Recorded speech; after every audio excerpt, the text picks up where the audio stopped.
Hello everyone, this is a demonstration of the multiple map layer generator. Basically, this is a mod that allows you to stack multiple world layers on top of each other. You can then basically extend the world area, but you could also provide different kinds of worlds such as normal terrain or alien landscapes, ocean worlds, anything you can think of. In this video I will be showing you the world extension case. Basically what this means is that you can virtually make the world area appear larger on the XZ plane than it actually is. I will demonstrate something that I've just built, which is called layer wrapping. The layer wrapping is when a player approaches the world border, he is automatically teleported to the opposite side of the next layer. By doing so, it is as if the world continues even though we actually reach the border. I will explain a couple of different concepts. The first one is going to be noise mixing, the next one is going to be noise mirroring, and then the final bit that I will show is the actual teleportation to the next layer on the opposite side of the world. Now have a look at this. This is me trying to get this to work. As you can see, let me just change the time here. As you can see, there are a couple of mountains and cliffs. Here you can actually see that there's a cutoff. This is basically where I made a mistake. If I look at the coordinates, right about here, I am actually in the current layers map generation and using the current layers noises. Where you see this cutoff, this is basically where I screwed up. This is where the so-called noise mixing happens. The noise mixing is basically 80 blocks or a map chunk where the current layer's noise is mixed with the noise of the next layer. Basically what it does is it'll do a weighted average. So it'll start taking the noise of the current layer and apply heavy weight to that, and it will average with a smaller weighted value of the noise of the next layer. And as you basically approach the border, the weight shifts from the current layer to the noise of the next layer, so as to make sort of like a transition from one noise to another. Now here of course I screwed up. As you can see, it's cut off the other side as well. So what I'll do is I'll just fly around to the next little area, show you where the noise mixing actually does work.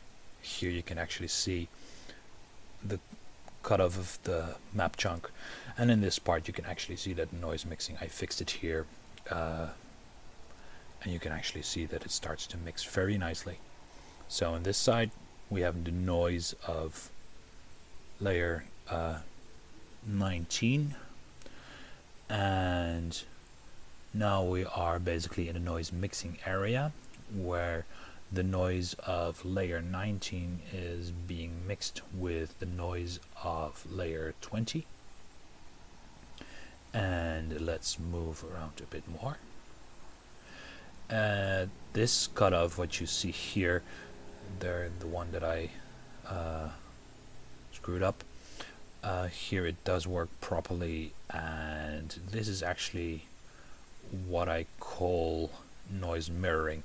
Basically that means that I'm taking the noise of the next layer and using it to generate the terrain from this point onwards all the way to the world edge. Let's fly around a little bit more. There are some features in the landscape which are quite identifiable, so to say.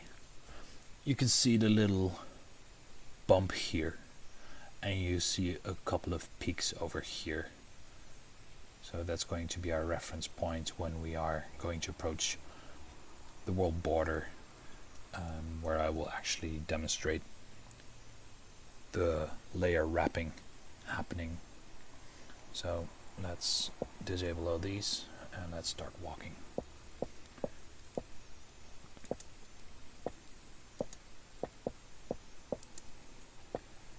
Alright, here we can see the little bump.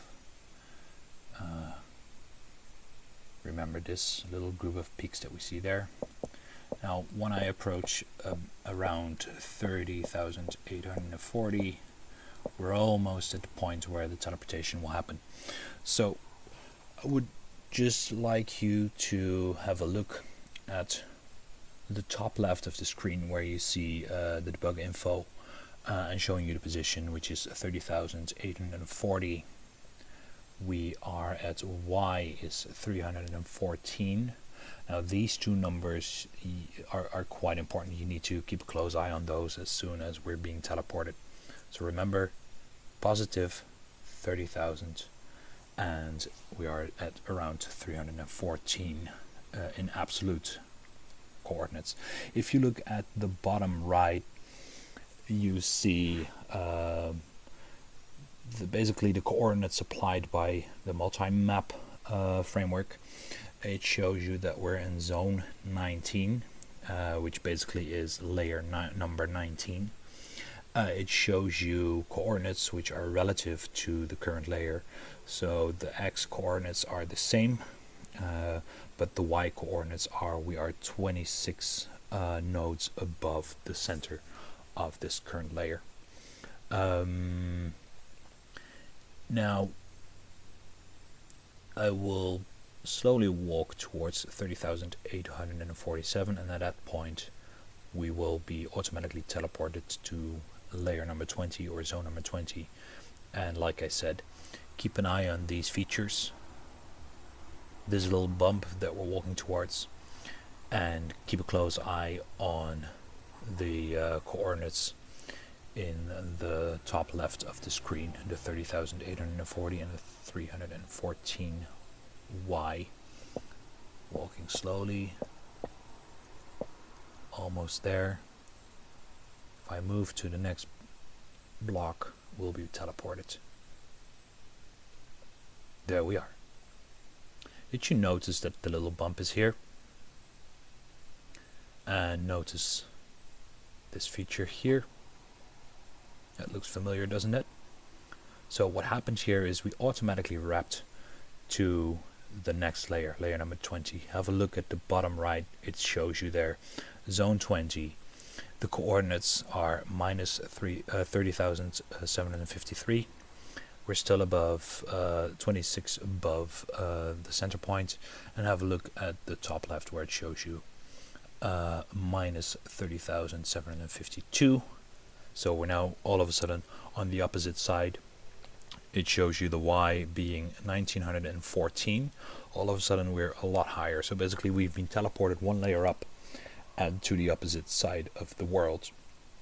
And this way you sort of get a seamless transition from one layer to another.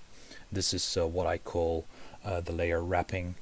And this is a very special case of what I've called the world extension.